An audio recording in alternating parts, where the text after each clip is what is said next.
أعوذ بالله من الشيطان الرجيم. بسم الله الرحمن الرحيم.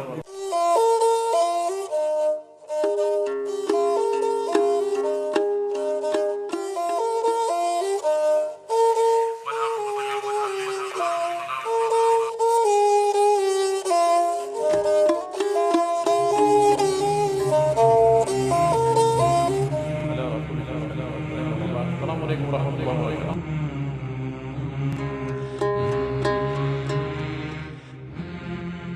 Assalamu alaikum warahmatullahi wabarakatuh. Урматтуу мусулман бир туугандар, урматтуу ата журт. Биз ушу лекциялар топтомубузду, тагыраак айтканда исламга кызыктыруу боюнча ошо элибиздин жашоо турмушунда кичине болсо да салым кошуу максатында чыгып жатабыз. Бүгүнкү биздин сиздер менен сөз кыла турган темабыз өткөндө биз убада кылгандай мусулман жана капыр деген темада. Мен бир нерсени эскертип кетким келет, урматтуу туугандар. Менин ушу лекцияларга даярдануудагы негизги усулум сиздерге түшүнүктүү болсун деп даярданам. Жана арабча сөздөрдү, мынагу бир уламалардын, дагы бир башка мына Кур'ан аяттарын, хадистерин колдон келишинче азыраак иштетип, өзүбүздүн эле колубуздан келип турган акыл мүмкүнчүлүктөрүбүздү мобилизация кылууга үндөө менен чектейм да өзүмдүн лекцияларымды. Анткени балким мына Кур'ан аяттарын колдонуу, хадистерди колдонуу, илимпоздордун сөздөрүн колдонуу менен өткөрө турган лекциялар балким бул биздин чоң уламаларыбыздын мүмкүнчүлүгү болсо керек. Мен жөн эле кыргыздын катардагы бир инженери, катардагы бир журналисти катары гана өзүмдүн жашап жаткан эрежем менен жана өзүмдүн жашап жаткан эрежеме силерди чакырууда жөнөкөй гана өзүмдүн тилим менен ушу лекцияларды даярдайм. Ошондуктан эгерде кээ бир кемчиликтер болсо билиңиздер, бул менден кетип жаткан кемчиликтер деп.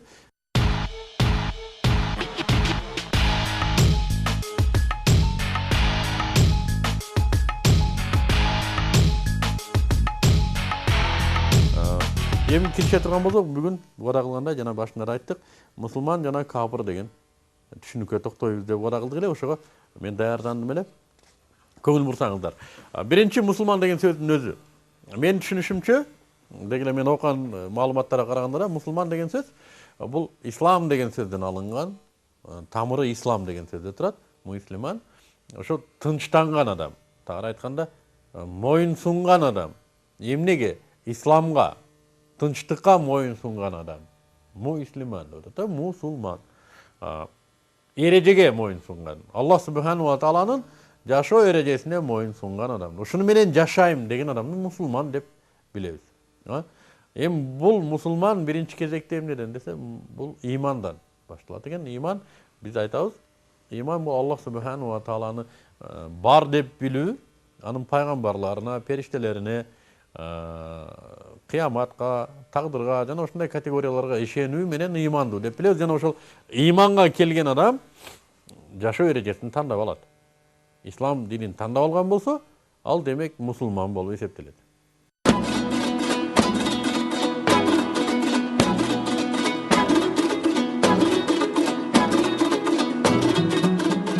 Бүгүнкү күндө коомдо көпчүлүк тартыштар бар.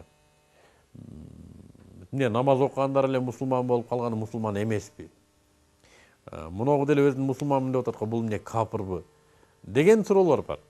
Мен ушуларга ушундай жооп берет элем, жана ушул суроолорду уккан адамдарга да ушуну сунуш кылат элем. Кимдир бирөөнүн мусулман же капыр экендигин айтуу укугу берилген эмес адамдарга. Бул Аллах субхану ва тааланын эрежесине моюн сунулуп, же Аллах субхану ва тааланын эрежесин четке кагуу болуп жаткандыктан, муну сүрүштүрүү мына ошол эреженин ээсинин колунда. Сен мусулман болуп жашадың, сен капыр болуп жашадың деп диагноз коюу Аллах субхану ва тааланын колундагы нерсе, колундагы өкүм. Муну эч бир адам талаша албайт. Эч бир адам талаша албайт. Жана биз кимдир бирөөгө сен мусулмансың, сен капырсың деп айтууга укук берилген эмес. Мусулманмын деп атабы? Дей берсин, алхамдулилля, Аллах разы болсун, мусулман болсун. Бирок экинчи бир нерсе бар.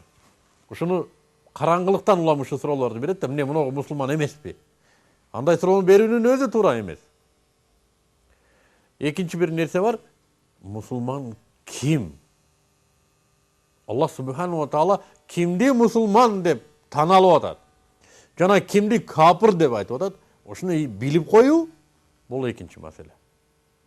Образын билүү. Түзүлүшүн билүү. Мусулман деген мынандай адамды мусулман дейт турбайбы? Мынандай адамды капыр дейт турбайбы? Менчи деп турган ар ким өзү ойлонуш керек. Персоналдуу түрдө. Кокуй, мен өзүмдү мусулман деп жүргөнүм менен мусулман эмес окшойм мен анда. Мен капыр окшойм го, мен өзүмдү мусулман деп атпаймбы? Эмнеге мен өзүмдү мусулман дейм? Эмне атам мусулман болсо эле мусулманмынбы? Же эмнеге мен андан көрө жеңилирээк Американын президентимин дей бербеймби? Айырмасы эмне? Деп адам өзү ойлонуш керек. Аны сөзсүз эле бирөө келип, сен мусулман эмессиң, сен капырсың деп айтуу бул ислам дининде каралбаган нерсе. Ислам дини мындай нерседен бизди кайтарат. Биз мындайга жооп да бербешибиз керек өзү. Жанагы бекербоз адамдар көп ушул маселени көтөрөт, отуруп алат. Пияла чайкагандай башын чайкап отуруп, муногу бир күнү мындай деп койду, ушу мусулманбы эми? Мусулман эмеспи? Муногу капырбы эми? Ал Аллахтын территориясында, Аллахтын өзүнүн жазмышындагы нерсе. Ошондуктан биз бүгүн сиздер менен сөз кыла турган нерсе мусулман кандай болуу керек? Кимди Аллах субхану ва таала мусулман деди, жана кимди Аллах субхану ва таала капыр деди. Ошол жөнүндө сүйлөшөлү дедик.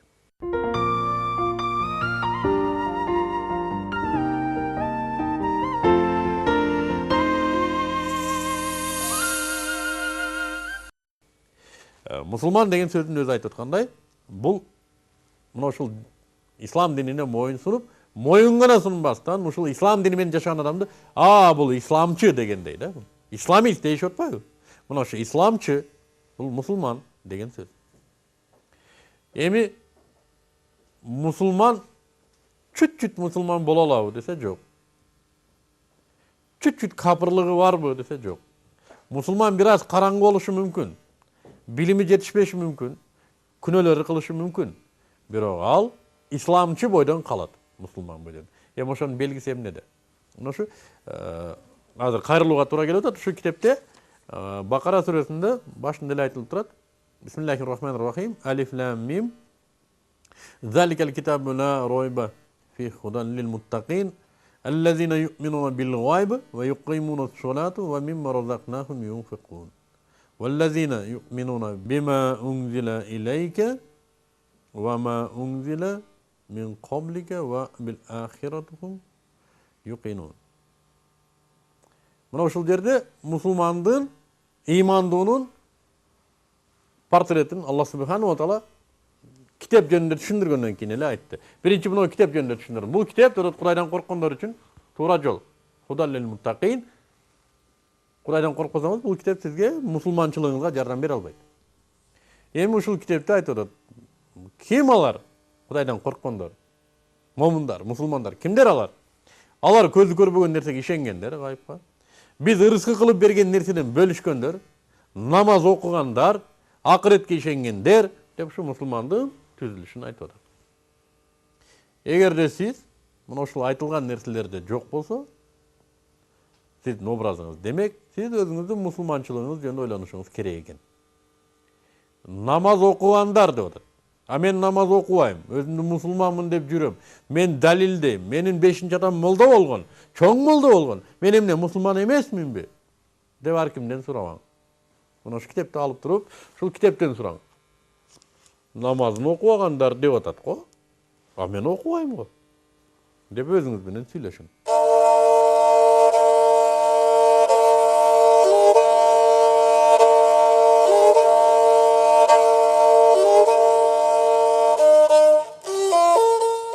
Андан кийин экинчисинде ушул эле китептин уландысында, ушул эле аят неменин сүрөнүн уландысында айтып атат.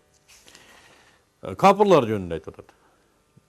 Аллазина кафару саваун анзартахум ам лам тунзирум ла ю'минун хатамаллаху ала кулубихим ала самихим ва ала абсарихим гышава ва лахум азабун азим.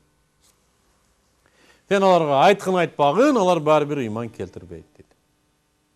Жана аларга мен азабым бар дейт.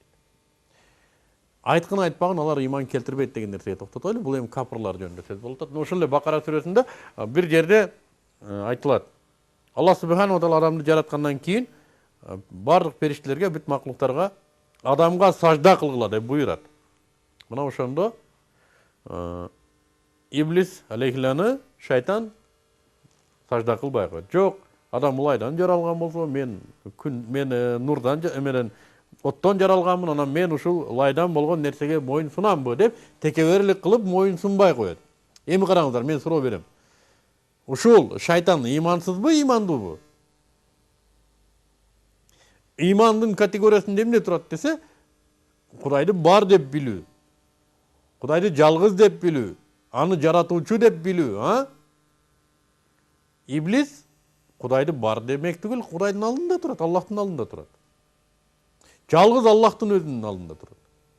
Ыймансыз деп айта албайбыз Иблисти. Ушул мунарадан караганда. Бирок Алла субханаху ва таала Куранда айтып атат. Сен биздин айтканыбызды кылбай кафир болдуң деди. Кафир болдуң деп атат. Аллах субханаху ва таала, мен сенин бар экениңди көрүп турам, мен кандай кафир болдум деп сураган жок. Мен өзүмдү мусулманмын деп эсептеймин деп айткан жок.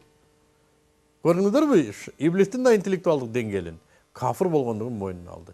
Эмнеден десе, Алла субханаху ва тааланын айтканын кылбай коюу менен. Демек көпчүлүгү мен деле Кудайга ишенем. Ишенүү менен адам ыймандуу болобу десе, балким бул мындай фундаменталдуу илим базасына кирет. Тавхид илиминде, мисалы үчүн рубубия, улухия деген бөлүмдөр бар. Аллахты Раббы деп билүү жана сыйынуучу зат деп билүү. Бул эки башка нерсе экен да. Шайтан Аллахты жаратуучу деп билет эле. Бирок анын айтканына баш ийбей коюу менен аны сыйынуучу зат деп билүүдөн мойнун бурду да. Сыйынуу деген эмне десе, Аллахтын эрежесине моюн сунууну сыйынуу дейт. Сыйынуу десе, илгерки Советтер Союзунда түшүндүргөндөй эле намаз окуп, же болбосо чиркөөгө кирип крест кылып коюу сыйынуу эмес. Сыйынуу жаратуучунун эрежеси менен жашоону сыйынуу дейт. Эгер ушу жаратуучунун айтканындай уктасаңыз, бул сыйынуу. Жаратуучунун айтканындай тамак жесеңиз, сыйынуу. Жаратуучунун айтканындай сүйлөсөңүз, бул сыйынуу. 24 сааттык жашооңузду жаратуучу айткандай кылып жашасаңыз, бул сыйынуу. Эми мына ушул сыйынуудан моюн буруу, жүз үйрүү кафырлык деп атат Алла субханаху ва таала. Өзүңүздү ким деп эсептебегениңизге карабай туруп, Кудайдын бар экенине ишенмек түгүл, алдында турса да, кафир болдуң деп атат. Жаратуучу деп тааныйт, Аллахты жалгыз деп тааныйт, бирок анын берген эрежесине моюн сунуп ага ибадат кылбай койгондугу үчүн аны кафир болдуң деп атат.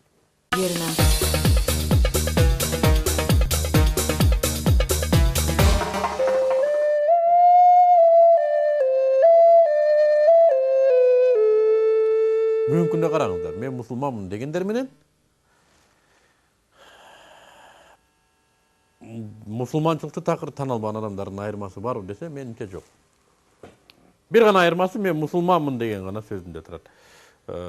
Мен ошондой эле жана баштан айткандай, мен Америка Кошмо Штаттарынын президентимин деп айтайын. Бирок анда мен Америка Кошмо Штаттарынын президенти болуп калган жокмун да. Илгери да ушуну айтчу элем, стадиондун жанынан күнүнө эртемен чуркап баратып, "Эй туугандар, мен чемпионмун деп чуркай берейин күнүнө, миллион жолу кыйкырайын. Мен чемпионмун, андан чемпион болуп калдым." Жок, чемпион болгон жокмун. Же болбосо мен космонавтмын деп кыйкырсам, космонавт болуп каламын десе, жок. Аны үчүн космоско учуп баруу керек. Же болбосо чемпион болуш үчүн көп машыгуулардан өтүп, мелдештерин утушум керек. Американын президенти болуш үчүн Америкада жашап, ал элдин ишенимине тартуу болуп, кээ бир процедуралар менен өтүп, анан президент болгондо гана мен президентмин десем болот. Мунун эч кандай айырмасы жок. Мен мусулманмын деп кыйкыра берейин, бирок Алла субханаху ва таала айткан эреже менен жашабасам кандай мусулманмын? Мына ушуну ойлонушубуз керек. Муну мен эмнеге айтып атам? Өткөн биздин жолугушууда биз караңгылык жөнүндө сүйлөштүк эле. Караңгылык мына ушул жерде бизди кармайт да. Биз мусулман ким, кафир ким ушуну ойлонбойт экенбиз ушул жөнүндө. Биз алхамдулилlah мусулманбыз. Бир жумада бир жолу намаз окуйсуңбу деп сураса, "Жума намазга барам" дейт. Бул да өзүн мусулманмын дейт. Айтып атпайбы? Мисалы үчүн мен айтам, Иракта мусулмандарды автомат менен атып аткан америкалык деле мусулман болушу мүмкүн. Балким атып атканда, Аллах өзүн кечир, ла иляха иллаллах деп атып аткандыр. Ал деле өзүн айтат, мен мусулманмын дейт. Кичине тарбия көргөн адам эч качан өзүн кафырмын деп айтпайт. Бирок мен өмүрүмдө бир адамды көрдүм, өзүн ачыктан ачык тозокко деле отун керек да, мен ошол жака барамын. Мен кафырмын деген адамды көрдүм мен. Учук чыгып кетейин деди коркунучуман. Ушундайлар да бар. Бирок өтө сейрек. Бирок көпчүлүгү, дээрлик бардыгы эч качан өзүн кафырмын деп айтпайт. Бардыгы өзүн мусулманмын дейт. Бул адамдын табиятында. Адам дайым өзүн жакшы көрөт. Мусулманчылык жакшы экенин билет. Элдин аброюна жетип жүргөн адам экенин билет. Ал деле ошо теңелгиси келет. Бирок теңелүүнүн формуласын изилдебейт. Кеп ушунда болот. Биз мусулманбыз десек, ал сөзгө татыктуу жашашыбыз керек. Кудай бизди капыр болуп жашагандан куткарсын. Капыр эмне десе, жана биз айткандай, ай дээр ажоосу жок, кой дээр кожосу жок. Бүгүн муну кылгысы келди, кыла берет, эртең муну кылгысы келди, кыла берет, бирси күнү муну кылгысы келди, аны да кыла берет. Эч кандай принцип, эч кандай позиция жок. Позиция, принциптеринин бардыгы болор болбос нерселердин негизинде. Мен бир досум бар, кинолорду көрүп алган. Ошо кинолордун таасиринде жашайт, жана мафия кинолорун көрүп алып. Дон Корлеоненин образында 3 жыл жүрдү. Мына ушундай интеллектуалдык деңгээлде биздин досторубуз бар. Мусулмандын чыныгы образында жашоо оңой эмес, албетте. Но бүгүнкү биздин коомдо өзүң жашаганың аз келгенси, бирөөлөргө дагы ушуну түшүндүрүп, бирөөлөрдө тартуу оңой эмес. Анткени караңгылык өзү ушунчалык бир карама каршылык көрсөтө турган зат да. Бул дагы бир физикалык зат. Анын дагы карама каршылык көрсөтүү касиети болот. Демек, коомдун караңгылыгы андан күчтүүрөөк.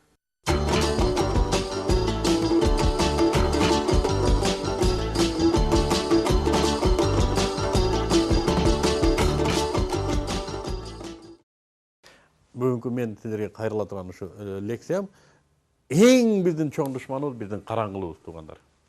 Караңгылык мына ушул жашап жаткан жашообузга ой жүгүртпөй өтүп кетүү.